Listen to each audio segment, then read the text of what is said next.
Nó là chùa Bà dưới không?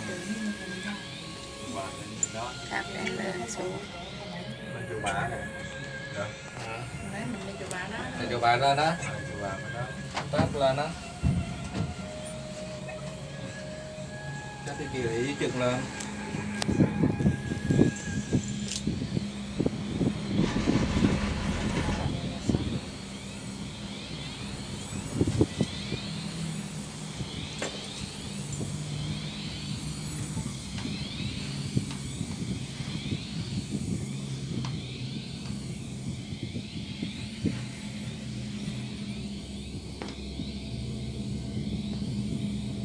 Tháp đang xuống chân núi đây quý vị ơi.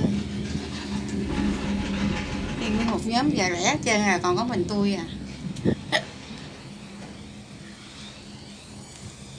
Bên đó hình như hai đường đó rồi.